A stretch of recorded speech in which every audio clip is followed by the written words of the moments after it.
Before you attempt to fix the world, your marriage, your career, or your finances, ask yourself this one question. Am I whole? Because until you confront the man or woman in the mirror, every effort you make to fix others will only magnify what's broken in you. Before you attempt to fix the world, your marriage, your career, or your finances, ask yourself this one question. Am I whole? Because until you confront the man or woman in the mirror, every effort you make to fix others will only magnify what's broken in you. Everyone wants to lead something, someone, somewhere, but let me tell you the truth. The most difficult person you will ever lead is you. Leadership doesn't begin with followers, titles, or positions. It begins with personal discipline, personal vision, personal clarity. Because if you can't lead yourself, you'll only mislead others. Too many people are out here trying to fix their partners, fix their children, fix their workplaces, while their own lives are in disorder. You cannot pour order out of chaos. You cannot model stability when your own foundation is cracked. The foundation of leadership, real leadership, begins within, not on the outside, not in applause, not in validation. People follow clarity, not confusion. They follow confidence, not chaos. If your inner world is shaky, your outer world will reflect it. You will attract what you are, not what you pretend to be. So the question is, what are you really? Do you have a clear sense of who you are, where you're going, why you exist? We often talk about purpose like it's something out there in the world, in the future. But purpose begins with identity. And identity begins with self-leadership. You can't guide others when you haven't taken the time to guide yourself. You can't fix systems when your soul is broken. That's why so many leaders collapse under pressure. They build platforms before building character. Listen, you may be gifted, you may be talented, but if your gift grows faster than your character, that gift will destroy you. If your influence outpaces your integrity, your influence will become your downfall. Because leadership without self-mastery is a ticking time bomb. We don't need more people chasing positions. We need more people willing to confront themselves, to lead from the inside out, to get quiet, to get clear, and to get honest. Can you govern your emotions? Can you be faithful when no one is watching? Can you make decisions based on values, not feelings? Until you can say yes, you're not ready to lead others. Because people don't follow words. They follow patterns. They don't trust charisma. They trust consistency. If your life is a message, what is it saying? If your choices are a blueprint, where are they leading? So before you try to lead a family, a team, a movement, ask yourself, have I led me first? And if the answer is no, then everything else can wait. But here's the deeper challenge. Are you willing to heal what you've ignored? Because that takes courage. That takes confrontation. That takes truth. And it leads us straight into the next truth. You cannot heal what you haven't confronted. Are you ready to face it? Everybody wants to heal, but nobody wants to confront. You cannot fix what you're afraid to face. You cannot heal what you keep hiding behind a smile. Healing doesn't happen through time alone. It happens through truth. And truth isn't always comfortable, but it's always necessary. What are you pretending not to see? What are you pushing under the rug? What pain have you normalized just to survive? Because here's the reality.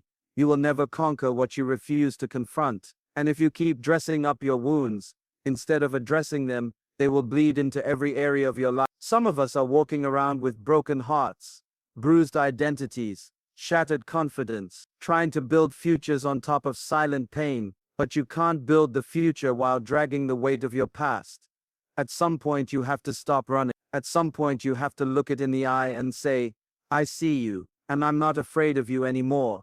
Confrontation is not about blame, it's about freedom. It's about peeling back the layers, getting to the root, and refusing to be a prisoner to the past. Because if you don't confront it, it will control you. It will shape how you trust, how you love, how you dream, and how you lead. Many people think healing is soft, but healing is a fight. It's not easy to relive what hurt you. It's not easy to face the moment you were betrayed, abandoned, overlooked, or rejected. But until you face it, it owns you. You'll keep reacting, overthinking, pushing people away, or chasing validation you never got as a child. and you won't even know why. You'll blame your job, your spouse, your friends, when the real issue is buried inside of you. Unconfronted pain becomes generational. It gets passed down disguised as personality, masked as strength. But it's just survival, and you weren't born to survive. You were born to be whole. Ask yourself, what moment have I been avoiding? What memory have I labeled off limits? What truth have I convinced myself I've already dealt with, but deep down it still stings? Confronting your pain doesn't mean it didn't happen. It means it no longer controls what happens next. It means you're taking the pen back and saying, I decide how this story ends. Because as long as you avoid it, you give it power. But the moment you face it, you take that power back. And once you've done that, now you're ready to heal. Now you're ready to love without fear, trust without suspicion, and lead without bleeding. But here's the truth you must remember. Healing doesn't just make you better. It protects everyone connected to you. Because broken people break people. And that's exactly what we need to talk about next. Broken people break people. And sometimes they don't even mean to. It's not always intentional. It's not always obvious. But when your soul is fractured, your actions will reflect. Your words will carry weight they were never meant to carry. Your silence will speak louder than your voice ever could. You see, when someone hasn't dealt with their pain becomes their lens. They don't see life clearly. They see it through wounds. Trust becomes suspicion. Love becomes conditional. Correction feels like rejection. And before you know it, they're passing on the same hurt they swore they would never repeat. Hurt people, not because they're evil, but because they're unhealed. Because what's unresolved in you will always show up in what you do. If you were criticized more than encouraged, you'll criticize others and call it honesty. If you were ignored, you might crave attention and call it ambition. If you were controlled, you might manipulate others and call it leadership.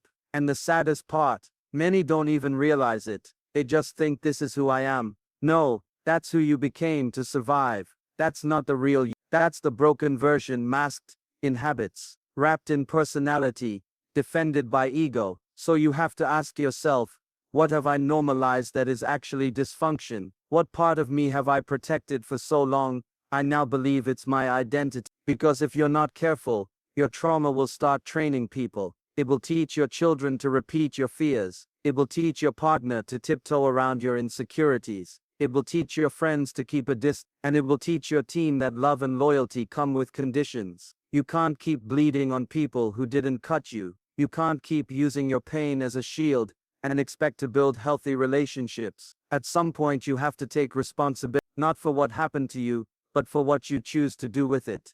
If you don't fix the crack, the weight of life will keep breaking you, and every break will spill into your friendships, your work, your parenting, your decisions. You'll call it but it's not stress, it's the symptom of something deeper. And here's the most dangerous part. If brokenness becomes familiar, you'll start rejecting anything that looks like peace. You'll sabotage good people. You'll push away good opportunities, not because they're wrong, but because you've been broken for so long. Healing feels like a threat.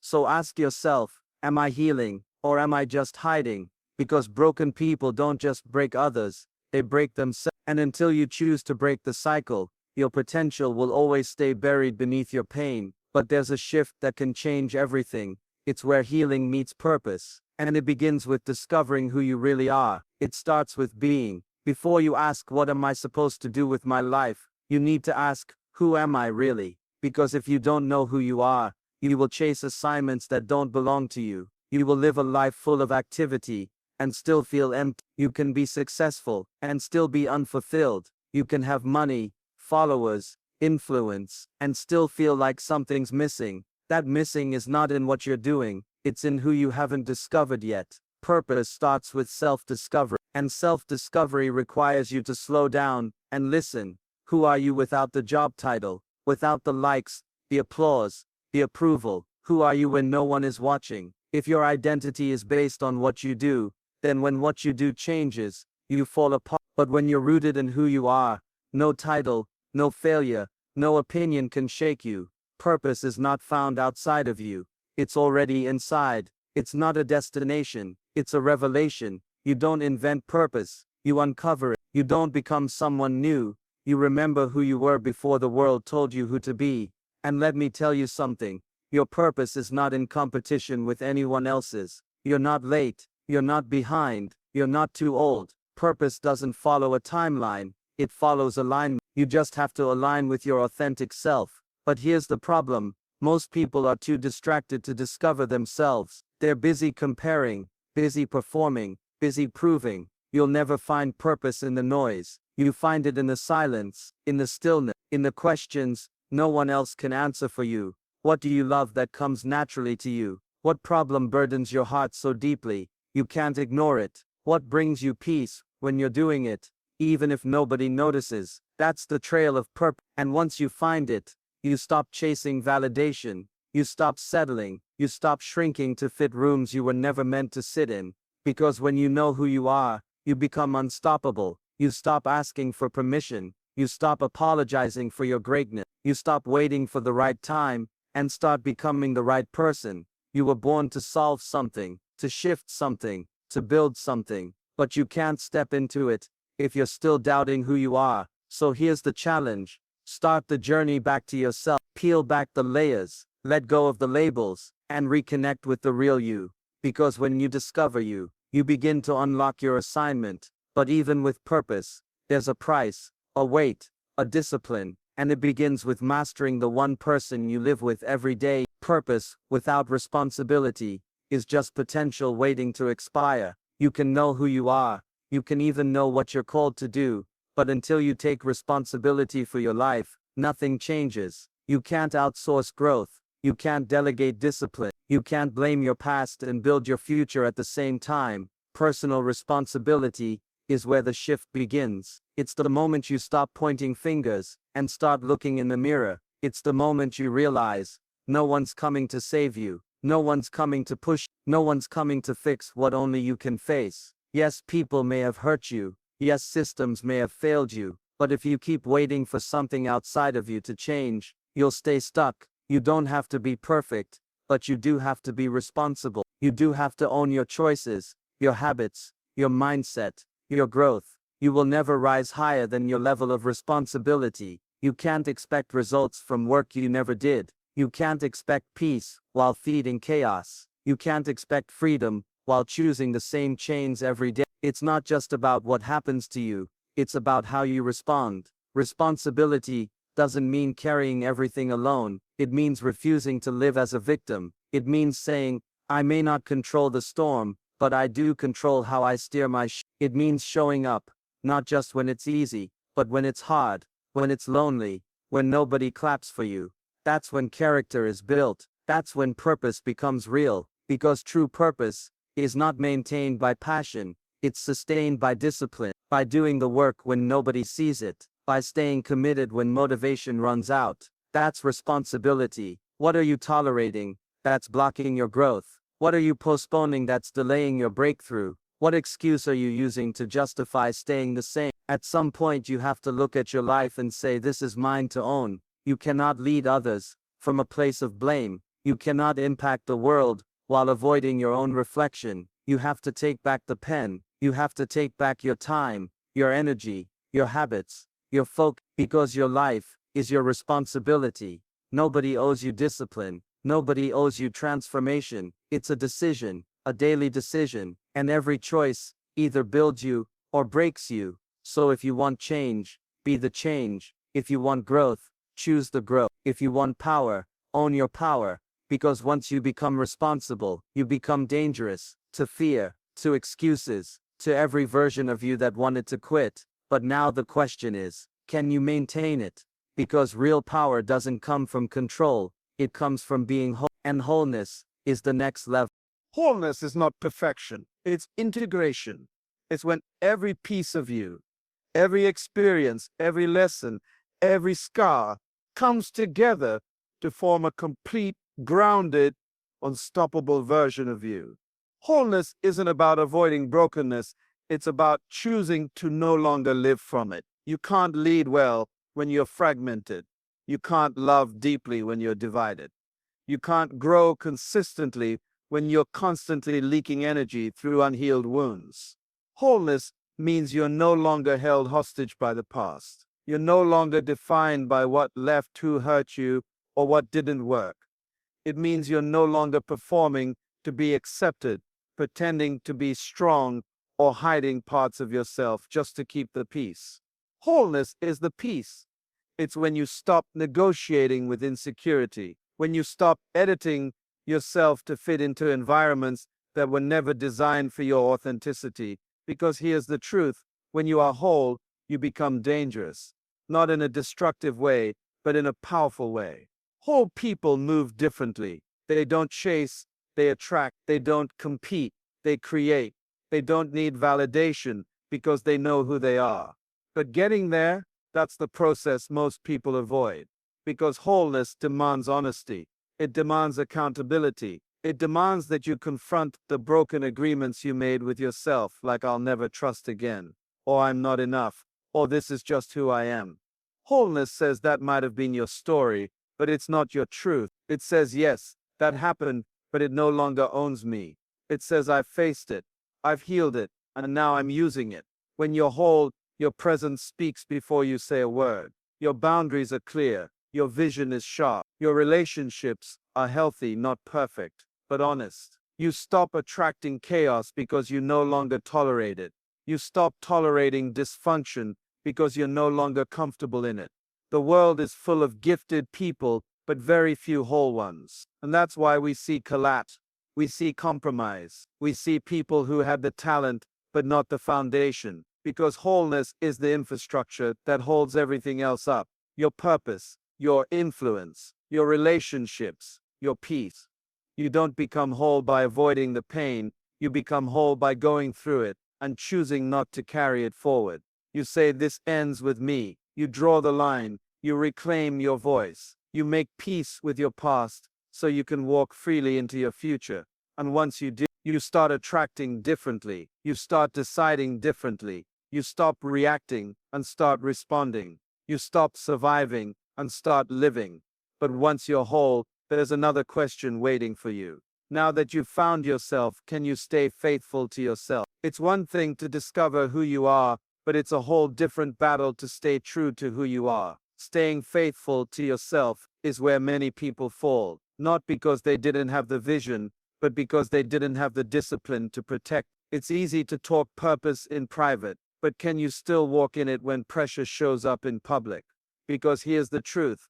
Once you start healing, once you start growing, once you become whole, distractions will multiply. Temptations will rise. The old life will try to call you back. Familiar voices will question your transformation. Environments you've outgrown will beg for your return. And this is where it gets real. Will you compromise or will you commit? Staying faithful to yourself means saying no when it would be easier to say yes. It means honoring your values even when no one is watching. It means protecting your peace, even if it costs you popularity, because there will always be pressure to perform, to blend in, to water yourself down so others feel comfortable. But you weren't created to fit in. You were built to stand out.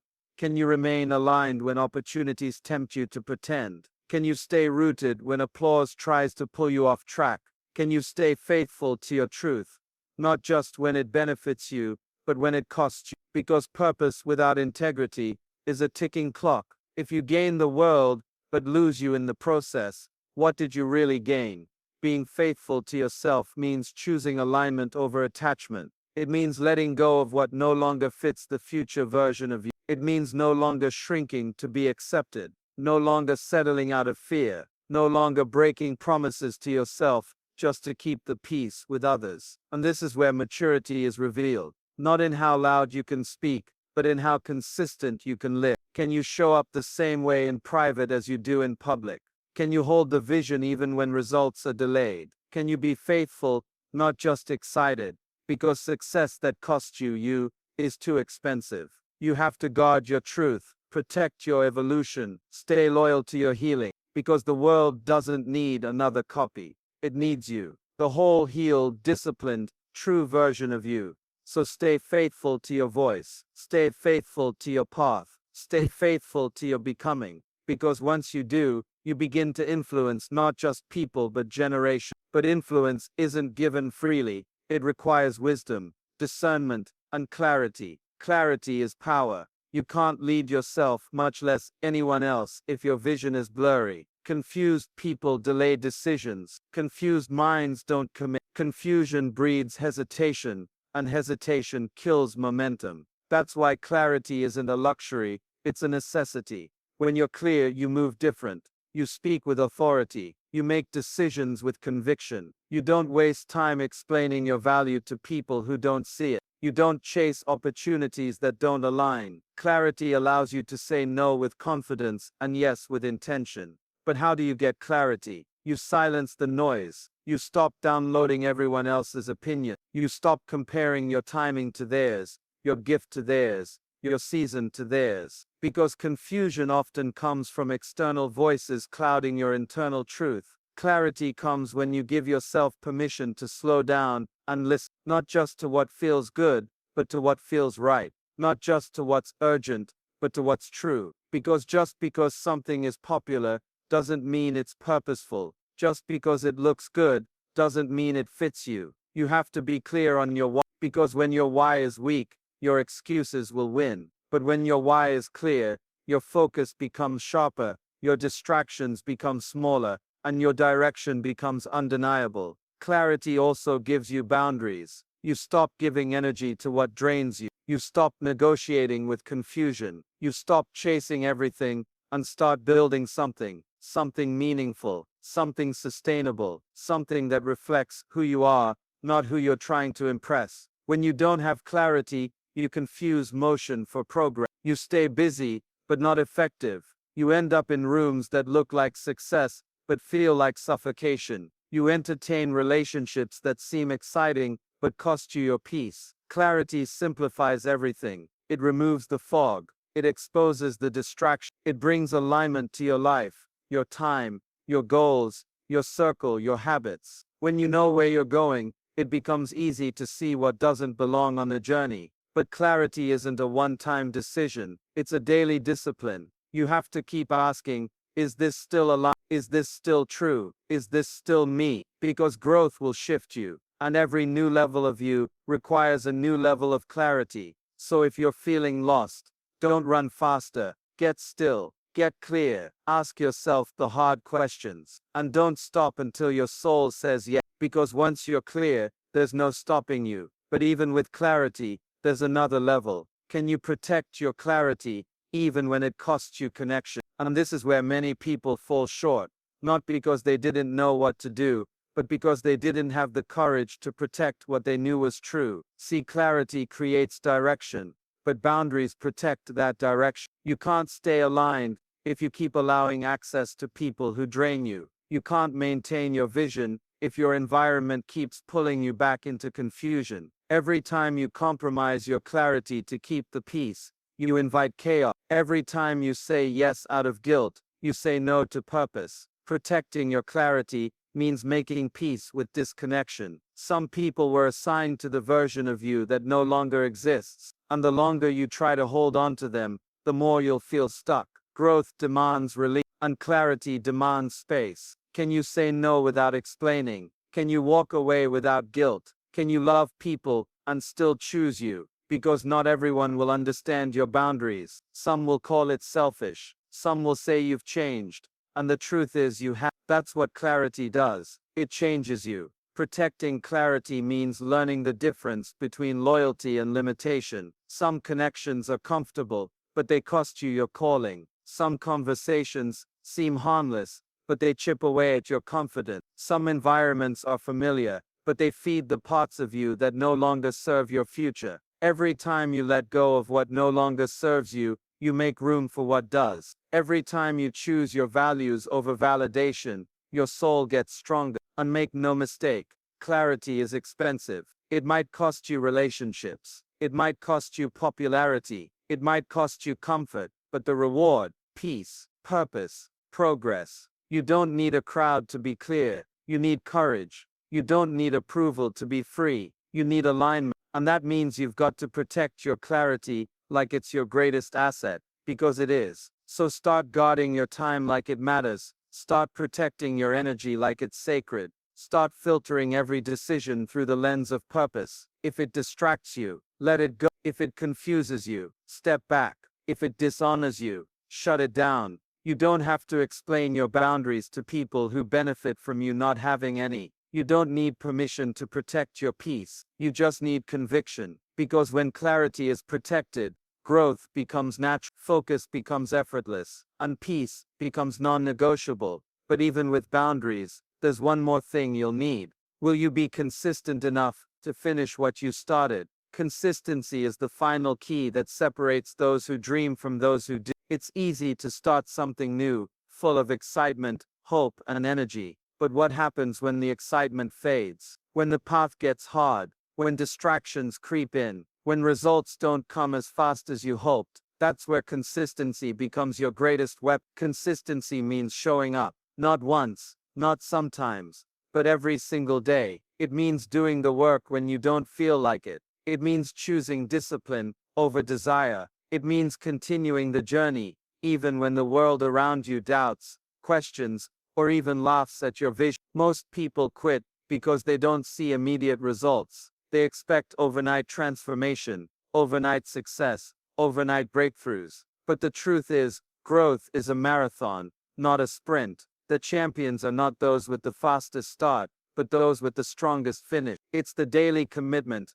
the repeated effort, the small wins that accumulate over time, that build empires. Can you be patient enough to build slowly? Can you be persistent enough to keep going when nobody applauds? Can you be resilient enough to rise every time you fall? Consistency isn't glamorous, it's gritty. It's the unseen moments of struggle that forge character. It's the quiet hours of sacrifice that birth excellence. It's the refusal to quit when the world expects you to. And this is where the power lies, in your ability to maintain momentum, even when motivation leaves, to push past fatigue, doubt, fear, to be the person who finishes what they started, no matter the cost. Consistency transforms potential into reality. It turns dreams into legacy. Without consistency, your purpose remains a wish. With consistency, it becomes your destiny. Remember, your progress is not defined by how fast you start, but by how steady you remain. The only difference between success and failure is the decision to keep going. So don't wait for the perfect moment. Don't wait for motivation. Decide now to be consistent, to be disciplined, to be relentless. Because when you fix yourself first, when you own your responsibility, become whole, stay faithful, gain clarity, protect it, and commit to consistency, you unlock a life no circumstance can shake. Your time is now. Your purpose is waiting. And the world needs what only you can give. Will you rise and finish strong? Will you live fully, not partially? The choice is yours. Now go. Be the change you want to see, because everything else can wait.